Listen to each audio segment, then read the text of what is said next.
Thomas lived a quiet life in a small town near the edge of the city zone. Yes, He it worked appears at to a be in repair order. shop where he fixed Welcome to the drones, station. cleaning bots, and other small machines that most people had stopped caring about.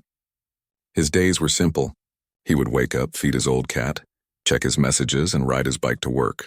He never expected much from life. One day, after finishing a long shift, Tomas saw a bright banner flashing near the town plaza. It read, $1 raffle. Win a life-changing assistant. The words sounded silly. Everyone knew these raffles were just for marketing. The prize usually turned out to be a coupon or an outdated gadget. Still, Tomas stopped and stared. The booth was run by a cheerful man wearing a bright blue jacket. "Come on, friend," the man said with a grin. "Just $1 and you could win the future." Tomas laughed softly. "The future for $1 sounds cheap," the man shrugged. "Sometimes the future comes with a discount." Thomas had $1 left in his wallet after buying dinner. He decided to try it for fun. The man handed him a small silver ticket with a printed code and said the results would be announced online in 2 weeks. Thomas put the ticket in his pocket and forgot about it. 2 weeks later, life went on as usual. Thomas was busy fixing a drone that had crashed during delivery. The shop owner called him to the front desk, holding a tablet. "Hey Thomas, you might want to see this," he said. On the screen was a news headline. Raffle winner announced. Grand prize claimed by Thomas Reed. Thomas blinked in surprise. His co-workers laughed. "You won the life-changing assistant, Thomas," one of them said. "Maybe it will finally clean your house." He thought it was a joke, but when he got home that evening, a message was waiting in his inbox. It came from an official channel labeled Interstellar Exchange Program Division. It read, "Congratulations, Thomas Reed. You have won our Advanced Service Assistant unit. Delivery will arrive within 24 hours. He sat staring at the message. The Interstellar Exchange Program was something he had heard about in news reports. It was a partnership between humans and several alien races who traded knowledge and resources. But why would they be sending out prizes to random people on Earth? He thought maybe someone was pranking him. The next evening, as he was watering the small garden outside his house, he heard a loud humming sound in the sky. A silver transport drone descended slowly, landing in the open yard. The ground shook slightly as its thrusters powered down. Thomas stepped back, eyes wide. A voice came from the drone. "Delivery confirmed. Recipient Thomas Reed, please confirm receipt." He swallowed hard. Yes, I am Thomas Reed." The drone released a metallic crate about the size of a refrigerator. Then, without another word, it lifted off and vanished into the night sky. The crate stood silently in front of him, smooth and shining under the porch light. There was a small screen on its surface displaying the words, "Press to activate." Thomas hesitated. He thought about calling someone or filming it, but curiosity took over. He pressed the button. The crate hissed softly and began to open. Steam rose from its sides as panels slid apart. Inside stood a tall figure with pale blue skin and glowing silver eyes.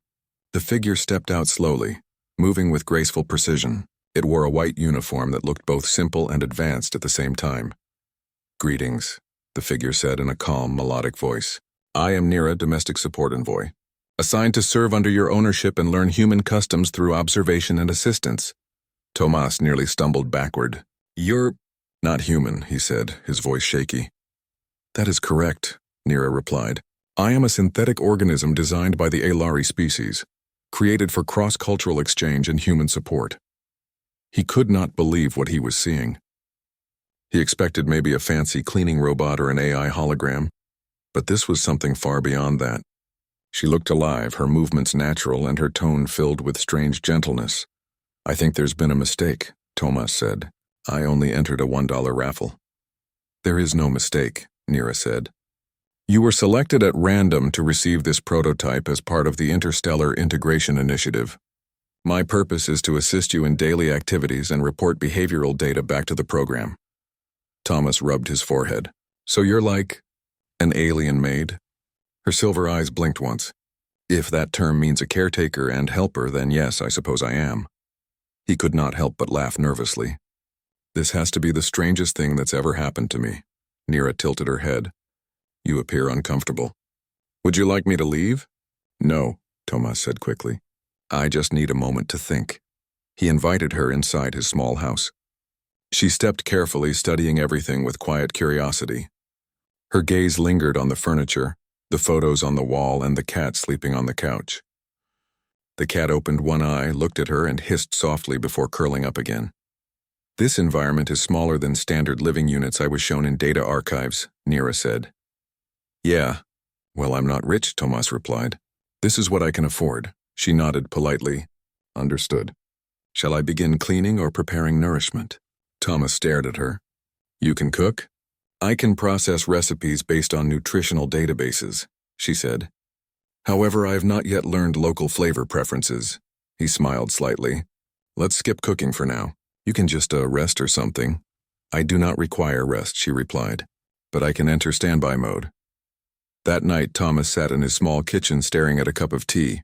In the next room, Nira stood completely still by the window looking out at the stars. Her presence made him uneasy but also curious. She seemed too advanced to be given away in a simple raffle. He tried to sleep, but his mind kept racing. He wondered why an alien civilization would send such a being to Earth for free.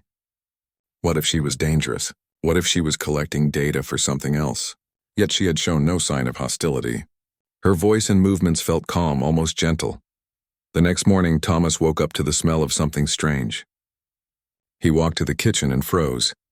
Nira had tried to make breakfast. On the table sat a plate of shiny metallic discs, a glass of green liquid, and a bowl of what looked like small glowing cubes. "I have prepared your morning meal," she said proudly. "I analyzed your kitchen supplies and combined them for optimal energy efficiency." Thomas picked up one of the discs carefully. "You cooked my frying pan," he said slowly. Her silver eyes flickered. "Oh, that was not intended. I misinterpreted its purpose." He tried not to laugh, but could not help it. "It's okay. We'll start with something simpler next time." For the next few days, Nira followed him everywhere. She observed how he worked at the repair shop, how he talked to people, how he fixed machines. Sometimes she asked strange questions like, "Why do humans smile when they are nervous?" Or, "What is the meaning of boredom?" Her curiosity seemed endless, and though Thomas found it exhausting at times, he also found it strangely comforting. She seemed to truly want to understand humans, not just serve them. One afternoon, while Thomas was fixing a drone, Nira suddenly said, "Your species builds machines that obey commands but do not think. Why do you fear machines that can think?" Thomas paused his work. "Because thinking machines can choose, and choices can lead to mistakes." She considered this silently for a while. "Then I must be careful," she said. "I do not wish to make mistakes." That night, as they sat quietly watching an old movie, Thomas noticed something unusual. Nira was watching not the screen but his face. When he laughed, she seemed to mimic the expression faintly, as if studying it. "What are you doing?" he asked. "Learning," she said softly. "Your emotions change your entire appearance." "I am trying to understand how," he smiled. "You're doing fine." Days turned into weeks, and slowly the fear Thomas felt began to fade.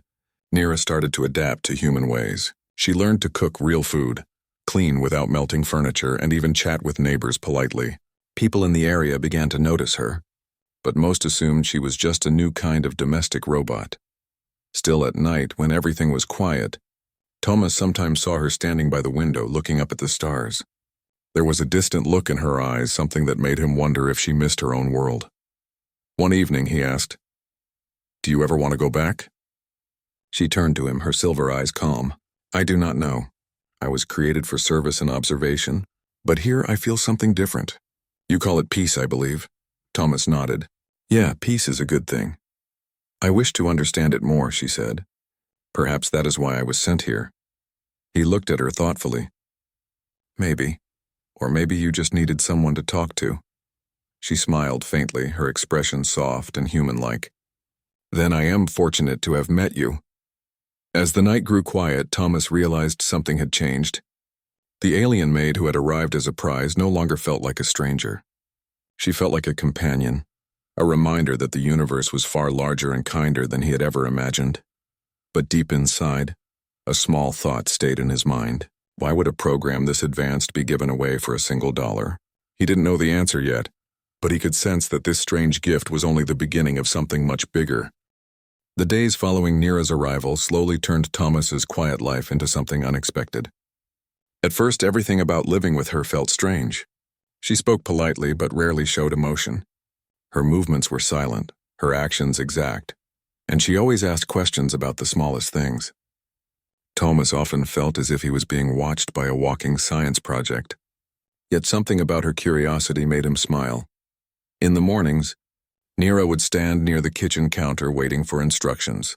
She had learned not to cook metal anymore, but her sense of taste was still a mystery. She once served cold soup for breakfast, thinking that temperature did not affect flavor. When Thomas explained it, she took notes on a small glowing pad she carried everywhere. "I must record this," she said one morning. "Human satisfaction levels are linked to warmth, texture, and shared experience." Thomas laughed. "You make it sound like a research report." "In many ways it is," she said seriously. "But your feedback improves my learning rate." After a few days, she began to clean his small home in ways Thomas had never thought possible. Every wall and corner sparkled. Dust disappeared. The air smelled fresh. His old repair tools were sorted into labeled sections. Even the cat, who once hissed at her, now followed her around with lazy curiosity. One afternoon, Thomas found Nira outside, trimming the bushes. She worked so quietly that he barely noticed her until he stepped onto the porch. Her silver eyes glowed faintly under the sunlight as she turned to face him. "These plants are uneven," she said. "Symmetry improves human visual comfort." Thomas smiled. "They're just bushes." "They don't need to be perfect," Nira paused. "But imperfection can cause dissatisfaction." He walked closer and looked at her work. The bushes now formed neat square shapes like a small garden from a textbook. "Sometimes imperfection makes things feel alive," he said. Nira looked thoughtful. "You value imperfection?" "That is an interesting difference." She returned to trimming, slower this time, leaving one side a little rougher as if testing his words. Over time, Thomas found himself talking more when she was around. She listened without interrupting, always paying full attention. One evening after dinner, they sat outside under the dim porch light. Thomas told her about his parents who had moved away years ago, his simple job at the repair shop and his dream of building his own workshop someday. Nira listened quietly. "Your life goal is to build," she said softly. "You create things to improve your world." "I guess so," Thomas replied. "It's not much, but it's what I like." "On my world," she said, "creation was also an honor. But we were told what to build. We did not choose." He looked at her. "That doesn't sound fair." "It was our purpose," she said. Purpose was not questioned. Thomas thought about that for a long time. To him, freedom meant being able to choose even small things. For Nira, it seemed she had never been given that choice. The next day, she joined him at work for the first time. The shop owner was surprised but allowed her to watch as long as she didn't interfere. Nira stood beside Thomas at the repair bench, observing every motion as he fixed a delivery drone. Her gaze was sharp, almost analytical. "May I assist?" she asked after a while. "Sure, hand me the screwdriver," Thomas said. She handed it perfectly without even looking. Her coordination was flawless. In minutes, she began predicting his next move. When the drone failed to power up, she adjusted the connection point slightly and said, "The current path was misaligned by 3 millimeters." The drone started instantly. Thomas blinked in surprise. "How did you know that?" "I observed the circuit pattern and calculated the resistance," she said simply. The shop owner whistled. "Thomas, if she can do that, you might lose your job to her." Nira turned her head toward the man. "I do not wish to take his position. I wish to learn his method." Her answer made everyone laugh, but Thomas felt something deeper in her tone. She was not trying to outperform anyone. She wanted to understand. Later that evening, as they walked home, Thomas asked, "Why do you want to learn human methods when yours are clearly better?" Nira looked up at the fading sunset. "Efficiency is not the same as understanding. Your way is slower, but it carries meaning. You fix things with care, not just logic." Her words caught him off guard. No one had ever described his work like that before. When they reached the house, Nira began tidying the living room, but Thomas noticed something new. She moved less like a machine now. Her actions seemed more relaxed, even gentle. She hummed a low tune while cleaning, something soft and unfamiliar. "What's that sound?" he asked. "A melody from the Ilari archives," she said. "It is a song used for focus and calm." "It's nice," he said. "Keep doing that." She nodded and continued humming. The cat purred near her feet as if agreeing. As days passed, the small town began noticing the strange pair. Neighbors saw Nira helping Thomas carry tools or fixing small things around the block. Some thought she was just a new kind of helper robot. Others whispered that she looked too human. One afternoon, while Thomas was out buying supplies, a curious child approached Nira outside the house. "Are you a robot?" the boy asked. "I am not fully robotic," she said kindly. "I am part biological, part synthetic." The boy tilted his head. "Do you eat?" "No," she said with a smile. "But I can make food for others." "Cool," the boy said and ran off. When Thomas came back, Nira told him about the conversation. "Your people are curious," she said. "Even the young ones ask questions without fear." "That's just how kids are," Thomas said. "They're honest. They ask before judging." "Then perhaps humans are wiser when young," she said. He laughed softly. "Maybe you're right." That night, while Thomas was repairing a damaged communication tablet, Nira sat nearby studying an old book he had kept on the shelf. It was about human history, filled with pictures of ancient cities and wars. "You fight often," she said quietly. "Not as much as we used to," Thomas replied. "But yeah, humans have made a lot of mistakes." Nira touched one of the pages showing a ruined city. "Do you regret those mistakes?" "Sometimes," he said. "But we also learn from them." She looked at him thoughtfully. "On my world, mistakes were forbidden. We erased them instead of learning." "That sounds lonely," Thomas said. "It was efficient," she replied. Then her voice softened. "But I think I prefer your way." The conversation stayed in Thomas's mind long after he went to bed. He realized Nira was not just learning about humans, she was questioning her own existence. The next morning, she asked him to teach her something new. "I have studied cleaning, cooking, and repairing," she said. "Now I wish to learn something creative." Thomas thought for a moment. "How about painting?" She tilted her head. "Painting? Yeah, you make pictures with colors. You can express what you feel." "I do not know if I feel," she said. "Then start with what you see," he replied. He brought out some old paints and brushes. They sat outside under the open sky, and Thomas showed her how to hold the brush, how to mix colors, and how to move her hand gently. At first, her strokes were stiff and mechanical, but soon they became smoother. She painted a simple image of the house, the garden, and the cat sleeping under the tree. When she finished, she looked at the painting quietly. "It is not perfect," she said. "It doesn't have to be," Thomas said. "It's yours." Something shifted in her expression. It was small but clear, a spark of pride, maybe even joy. "Then I will make more," she said. From that day, Nira painted almost every evening. Her pictures became more colorful, filled with strange shapes and soft light. Thomas sometimes found her humming while painting, completely lost in thought. But peace did not last forever. One night, Thomas returned home from the shop and found a small message flashing on Nira's chest display. It read, "Data transmission delayed. Program review pending." He asked what it meant. "It is a message from the Interstellar Exchange Program," she said quietly. "They are requesting status updates from all deployed units. So they're checking on you." "Yes," she said. "It is routine, but it is strange. They usually contact through standard channels, not through direct recall signals." "Is that bad?" She hesitated. "It may mean they are trying to locate me directly. Perhaps they have changed the experiment parameters." Thomas frowned. "Do you think they'll take you back?" She looked at him with calm eyes. "If they do, it is because my mission is complete. But I am not sure I want to return yet." For the first time since she arrived, Thomas saw real uncertainty on her face. She seemed afraid, though she didn't say it. "Then you'll stay here," he said firmly. "You're not just some prize. You're part of this home now." Nira looked at him, her silver eyes reflecting the light of the small lamp. "You speak with conviction," she said softly. "That gives me strength." That night, neither of them slept easily. Outside, the sky glowed faintly as distant ships moved high above the clouds. Thomas watched from his window, wondering if any of them were looking for her. He knew their peaceful days might not last much longer. Yet, for the first time in years, he felt a reason to fight for something beyond himself. The alien maid he had won for $1 was no longer a curiosity or a helper. She was a friend, perhaps the most important one he had ever had. The next few days felt quiet but tense. Thomas tried to act normal, fixing machines and chatting with neighbors. But his mind kept drifting back to Nira's message.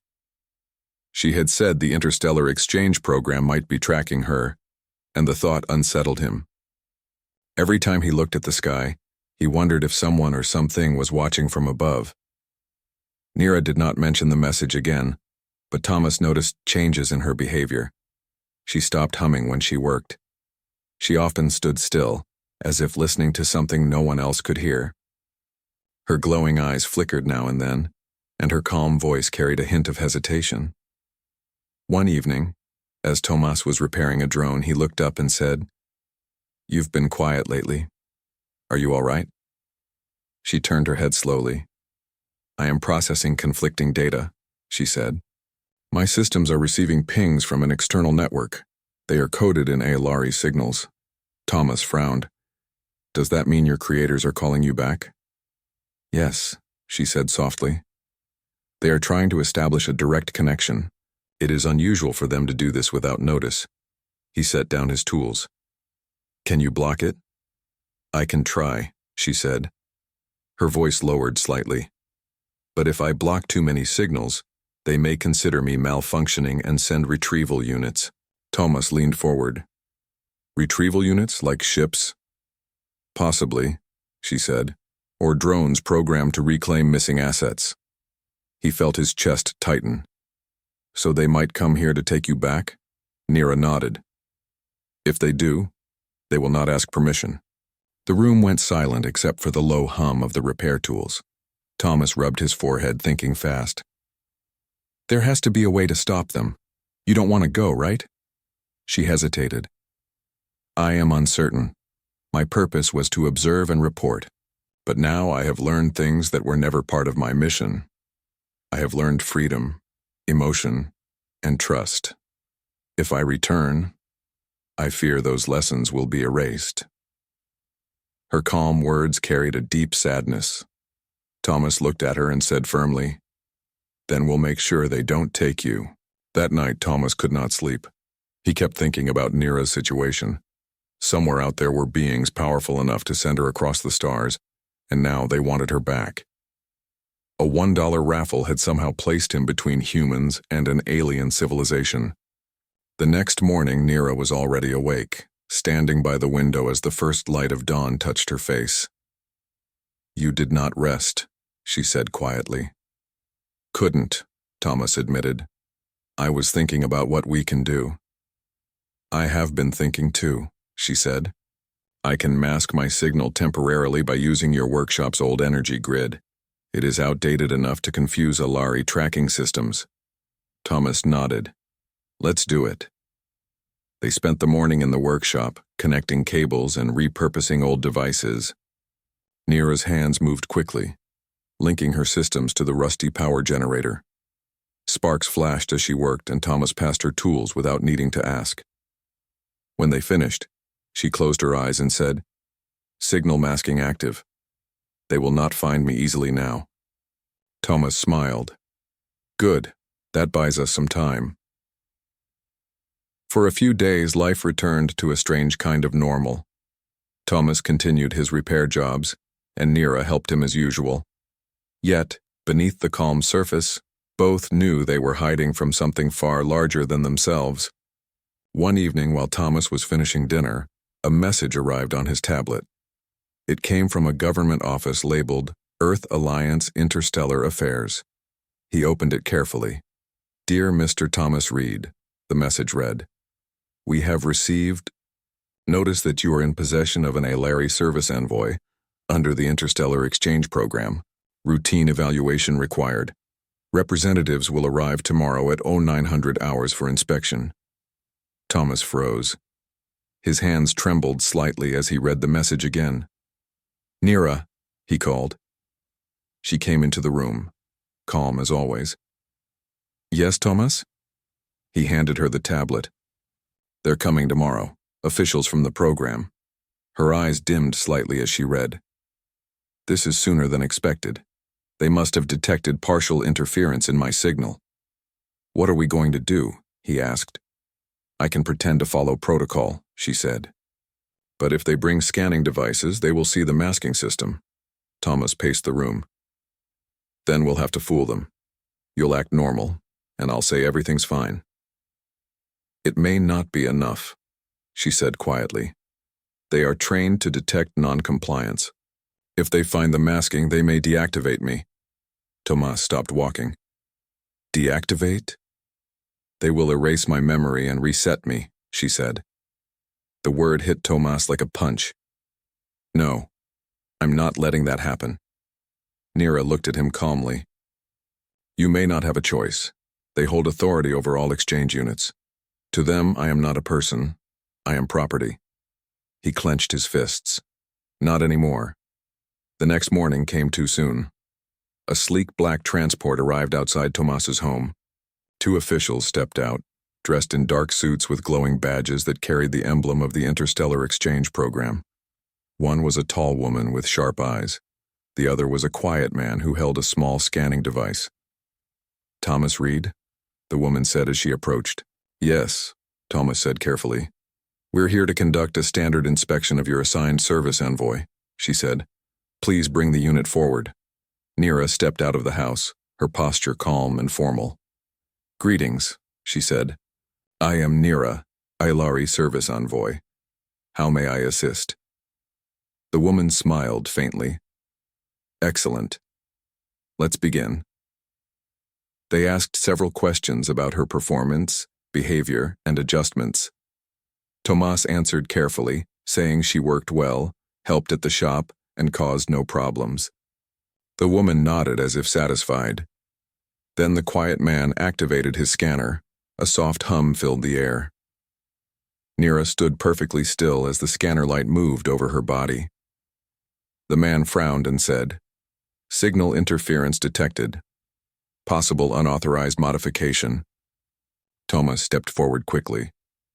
That's just from my workshop equipment, he said. Old circuits mess with signals all the time. The woman raised an eyebrow. May we examine your workshop?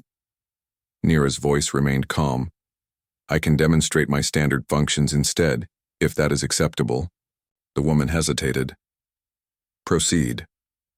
Nira began a routine cleaning sequence, folding items, sorting tools, and adjusting small details. Her movements were graceful and precise. The officials watched closely. The woman nodded slowly. She seemed stable. The man looked uncertain. The interference reading is still high. Probably background static, Thomas said quickly. Our town has bad signal coverage. After a few tense minutes, the officials stepped back. We will file our report, the woman said. If the issue continues, retrieval may be necessary. Thomas forced a polite smile. Of course, thank you for coming. When they left, he closed the door and exhaled deeply. His hands were shaking. That was close, he said. Nira nodded. Too close, they will check again soon.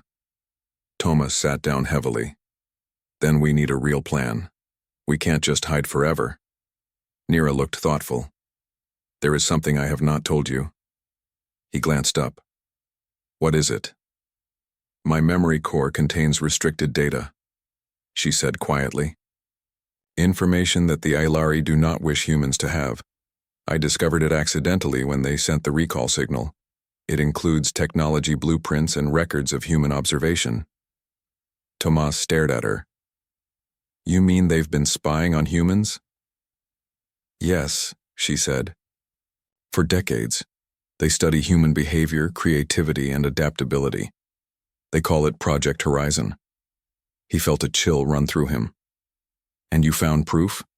She nodded. It is stored in my internal archive. If they retrieve me, that data will be erased. Tomas stood and began pacing.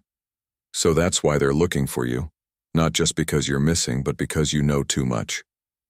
That is likely, she said. If this information reaches the wrong hands, it could cause conflict between our species. But if hidden forever, humans will never know the truth. He looked at her with determination. Then we can't let them take it. We'll protect it. Her voice softened. You are risking much for me. You're my friend, he said simply, and friends protect each other. That night they worked together again. Nira showed Thomas how to access parts of her memory safely.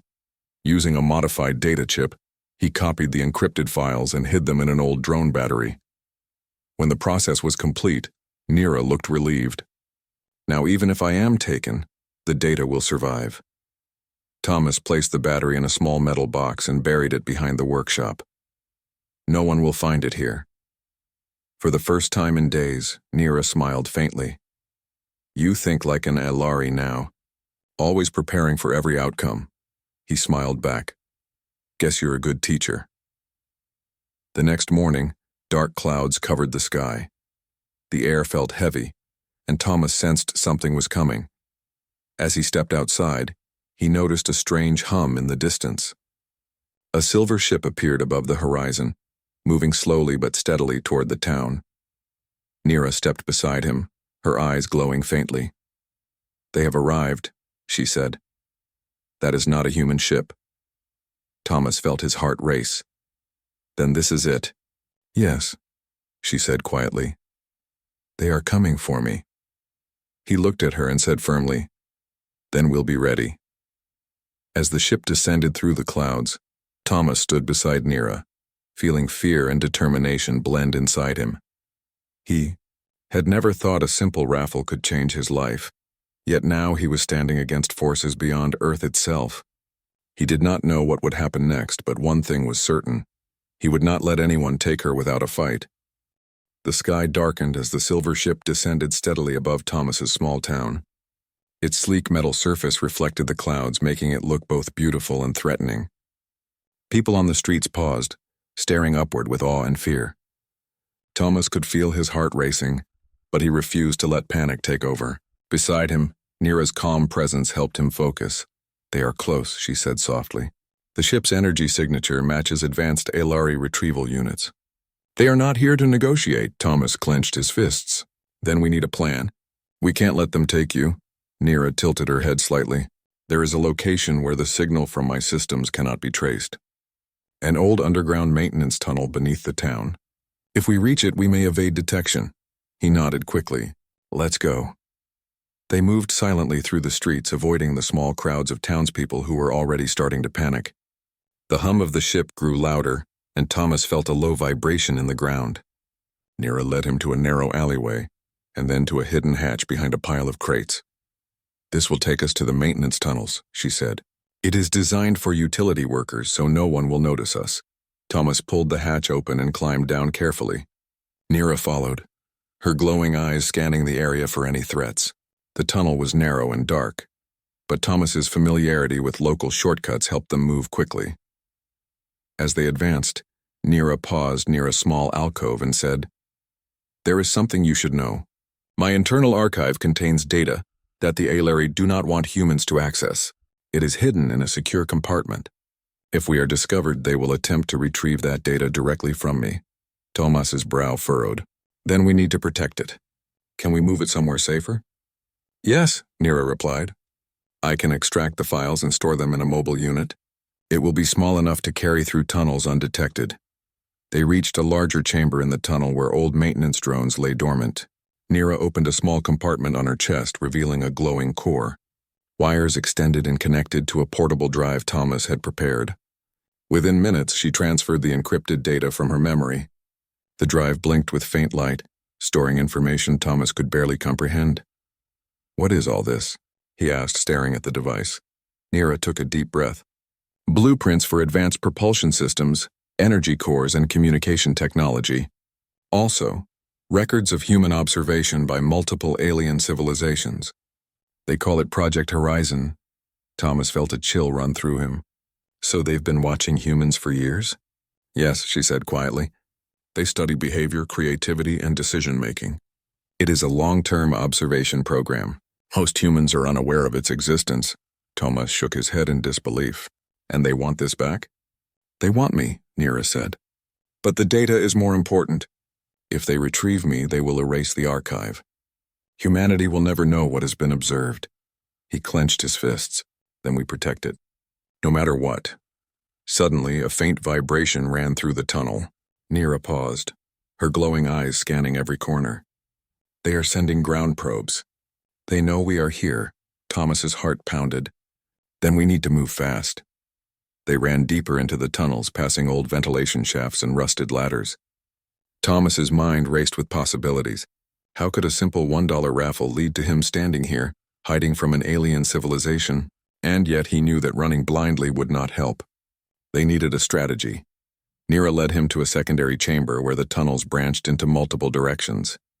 "We can split up if necessary," she said. "The retrieval units can only follow one signal at a time. I will create a decoy signal to lead them away." "How do we do that?" Thomas asked.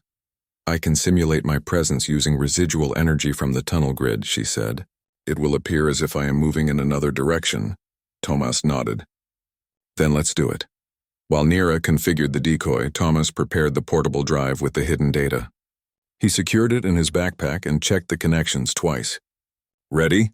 he asked. "Yes," she said. "I will lead them away. Then you take the data to a safe location outside the city. We will meet later." Thomas hesitated. "Are you sure you can handle it?" "I am capable," she said simply. "Trust in the plan." The decoy activated, sending pulses through the tunnel that mimicked Nira's energy signature. The low hum of the approaching retrieval units shifted toward the decoy. Thomas watched as small lights flickered along the main tunnel entrance, showing the units moving in the wrong direction. "Go now," Nira whispered. Thomas sprinted through a side tunnel, carrying the backpack carefully. Dust and debris fell from the ceiling and the air grew colder. The distant hum of alien machinery followed, but it was moving away from him. He did not look back. After what felt like hours, Thomas emerged in a small forest outside the town. The night was calm and stars shone brightly. He took a moment to catch his breath, holding the backpack tightly. The data was safe, for now. Meanwhile, Nira continued leading the retrieval units through the tunnels. She moved gracefully, appearing in multiple locations at once through the decoy signals. The alien units followed the false trail, unaware they had been tricked. Her glowing eyes scanned constantly, calculating every movement to ensure she remained undetected. Eventually, she returned to the maintenance chamber, taking a moment to rest. Her mind ran through multiple scenarios. The retrieval units would not stop easily, and they might return with reinforcements. She knew she had to prepare for their next attempt. Back in the forest, Thomas set up a temporary hideout in an abandoned storage shed. He activated a small transmitter to communicate with Nira, confirming that she was safe. "I have successfully diverted them," her voice said through the device. "Your location is secure. We must move the data further before they recalibrate their sensors." Thomas nodded. "I understand. I will find a better location." Over the next few hours, he traveled quietly through the forest, eventually reaching a remote hillside where old mining equipment had been left behind. He buried the portable drive in a hidden compartment beneath the machinery, marking the area subtly with a small stone. "This should be safe for a while," he murmured. As he returned to the shed, he thought about everything that had happened. A $1 raffle had brought Nira into his life. Now she was risking everything to protect knowledge that could change humanity. He realized the world was far bigger than he had ever imagined, and he was standing at the center of it. The next morning, Nira joined him in the shed after escaping the tunnels safely. She looked exhausted but calm. "The retrieval units will return," she said. "We cannot remain here indefinitely." Thomas nodded. "Then we move the data and find a safe haven. I will not let them take you, Nira. You are more than a prize. You are my friend." Her silver eyes softened. "I am grateful, Thomas. Few humans show such determination. You have taught me that trust is not only earned but also shared." Thomas smiled faintly. "We'll get through this together." "We have to." For the next few days, they prepared for the worst. Nira analyzed the surrounding areas, identifying potential hideouts and escape routes. Thomas learned how to move silently and avoid attention, skills he had never needed before. Together, they became a team, combining human intuition and alien calculation. During quiet moments, they spoke about life, freedom, and the future. Nira shared more about her world, explaining that the Alari valued service above all else, but that their understanding of individuality was limited. Thomas told her about humans, creativity, and the importance of choice. "It seems your species thrives on unpredictability," she said one evening. "Yes," Thomas replied. "We make mistakes, we improvise, and sometimes we succeed against all odds." She looked at him thoughtfully. "Perhaps that is why the Ailari observe humans. You are capable of something beyond logic." He nodded. "And we're not alone anymore. You're here, and now we face them together." The next night, Thomas sat under the stars with Nira. In the distance, a faint glow marked the patrol of alien units, moving slowly across the landscape. He held her hand gently, feeling her warmth. "No matter what happens, we'll protect each other," he said. "Yes," she replied softly. "Even against the stars themselves." For the first time, Thomas felt a true connection to something beyond Earth. The universe was vast, filled with beings far older and more powerful than humans. Yet despite the odds, he knew they could survive. Not because of machines or technology, but because of courage, trust, and determination. And somewhere far above, the silver ship waited, unaware that its prey had already become more than it had intended. The night was silent except for the soft rustle of leaves. Tomas and Nira crouched behind a low hill, watching the silver ship hovering above the town. The alien retrieval units moved steadily, scanning the streets and alleyways. Thomas could feel his heart pounding in his chest, but he focused on the task at hand. Every decision mattered. "We have little time," Nira said quietly. "They will adjust their sensors soon. We must act now if the data is to remain safe." Thomas nodded. "Then we move." They slipped through the forest using shadows and old maintenance paths to avoid detection. The portable drive containing the Ilari archive was carefully secured in his backpack. Every step felt like walking on the edge of a cliff. One misstep, one wrong noise, and they could be discovered. As they reached the abandoned hillside where Thomas had first buried the data, Nira paused. "We need a secure broadcast point. If we can send the data to the global network, humans can access it safely. But we must choose the location carefully." Thomas scanned the horizon. "The old communications tower outside town. It's still operational and isolated. Nobody patrols there at night," Nira agreed. "Then that is our destination." They ran quietly through fields and wooded areas, avoiding the faint beams of light from the alien ship. Occasionally, a small patrol drone hummed past, scanning for unusual activity. Nira's eyes glowed faintly as she calculated the drone's paths and guided Thomas safely around them. By midnight, they reached the base of the communications tower. Its rusted metal frame groaned in the wind, but the main antenna was still intact. Thomas climbed the ladder while Nira followed, scanning for any threats. At the top, the view was breathtaking. The town below slept, unaware that its fate was intertwined with events far beyond Earth. "Ready?" Nira asked. Thomas nodded. "Let's do this." Nira activated the portable drive. A faint light pulsed as she connected it to the tower's transmitter. Using her advanced systems, she encrypted and compressed the data into a format compatible with Earth's global network. Within minutes, streams of information began transmitting, spreading rapidly across secure channels and private servers worldwide. "This will ensure the archive survives," Nira said. "Even if we are discovered, the knowledge will reach humanity." Tomas smiled, a mix of relief and awe on his face. "Then the Ilari can't erase it anymore." Below, the silver ship detected unusual energy spikes. The retrieval units shifted course, moving closer to the tower. One of them descended quickly, sending a warning beam across the ground. "They know we're here," Thomas whispered, gripping the backpack tightly. Nira's eyes glowed brighter. "Yes, but they are slow. I will create a diversion." She tapped into the transmitter, sending false signals that mimicked her energy signature. The alien units reacted immediately, moving toward the decoy signals instead of the real location. The ship hovered for a moment before following the false trail, giving Thomas and Nira the precious seconds they needed. "Go," Nira said, her voice calm but urgent. They descended the tower carefully and ran toward a hidden ravine nearby. Thomas's legs ached, but adrenaline pushed him forward. The alien units scanned the tower repeatedly, but the decoy signals continued to draw them away. Once they reached the ravine, Nira paused and looked at Tomas. "We are not safe yet. They will attempt another search pattern. We must move further," Thomas nodded. "Then let's find a place where they can't follow." They moved through the rugged terrain until they reached an old cave system hidden behind thick foliage. It was cold and dark, but it offered shelter. Nira scanned the cave walls, detecting no threats. "This will serve as a temporary base," she said. Inside, Thomas set down the backpack. He looked at Nira, realizing how much they had endured together. "We made it," he said quietly. "For now, at least," Nira nodded.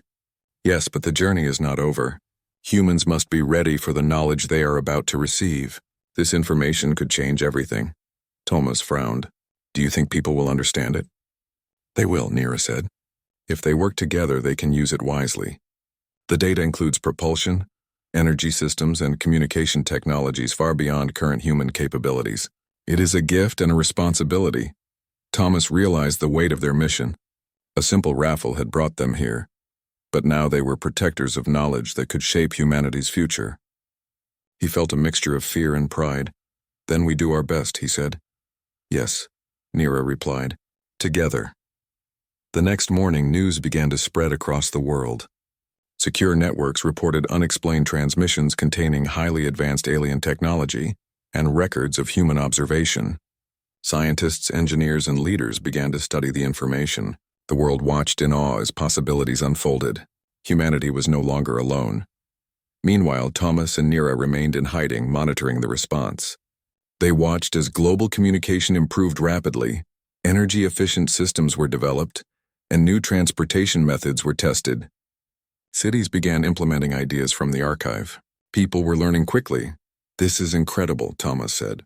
They're actually using it. Yes, Nira replied. Humans are adapting. You have shown them courage and resourcefulness. I am proud of what we have done together. Thomas smiled faintly. We did it, Nira, against all odds. Days passed and the alien retrieval units did not return immediately. Perhaps they realized that the data could not be erased and that Nira had outsmarted them. Thomas hoped it was permanent, but he knew vigilance was still necessary. One afternoon, a message arrived from the Earth Alliance Interstellar Affairs. It read, "We acknowledge the presence of advanced alien data. Recommendations will be made for study and integration. All units deployed are recalled for review." Thomas and Nira exchanged a glance. They're stepping back, Thomas said. For now? Yes, Nira said. It seems humanity will now have the opportunity to grow on its own terms. For the first time in weeks, Thomas felt a sense of calm. The risk was still present, but humanity had a chance to rise. Nira's presence had changed everything. Not just for him, but for the entire world. In the evenings, they explored the world around the cave. Nira began to experiment with human creativity again, painting, cooking, and even learning to play simple music on a small keyboard Thomas had brought. The simple joys of life became more meaningful after the stress and danger they had faced. One night, Thomas asked, "Do you ever miss your homeworld?" Nira looked up at the stars. Sometimes, but I have learned that home is not just a place. It is where you feel purpose and connection. I have found both here, with you and with humanity. Thomas smiled. Then we're your home now. Yes, she said softly. And you are part of my purpose. Together they watched the stars, knowing that the universe was vast and full of challenges, but also full of opportunity. Humanity had been given a gift, and with courage, intelligence, and cooperation, they could use it to grow and explore. As days turned into weeks, humanity began to adapt rapidly. Cities became more efficient, energy systems improved, and transportation advanced at a pace previously thought impossible. The world had awakened to a new era, inspired by the alien archive and the bravery of one man and his extraordinary companion. Thomas and Nira remained in the shadows, observing the world they had helped change. They ventured into towns and cities cautiously, helping discreetly, teaching and protecting when necessary. Though danger still lingered, hope grew stronger. One evening, as they rested outside the cave, Thomas asked, "Do you think the Aelari will come back?" "Perhaps," Nira said, "but they will find a different world than the one they expected. Humans are stronger and more prepared now, and I will not return to them willingly." Thomas took her hand. "Then we face the future together. Whatever comes, we'll handle it." She nodded, her silver eyes reflecting the light of distant stars. Together. The universe was vast and unpredictable, but Thomas knew one thing clearly. A simple act, a $1 raffle, had changed everything. It had brought an alien into his life, forced him to confront challenges beyond imagination, and given humanity a chance to rise to new heights. And now, with courage, trust, and determination, Thomas and Nira would face whatever the stars held for them next. The dawn of a new era had begun, not just for humanity, but for everyone willing to embrace change, face danger, and act with hope. And somewhere far above, the silver ship of the Aelari hovered silently, witnessing the very outcome they had never anticipated. Humanity was no longer a passive species. They were awake, prepared and ready to stand among the stars. Thomas looked at Nira and smiled. "We did it, Nira. Humanity is ready?" "Yes," she said, smiling back. "And we will continue to help them grow." Hand in hand, they faced the rising sun, ready for whatever adventures and challenges awaited beyond the horizon.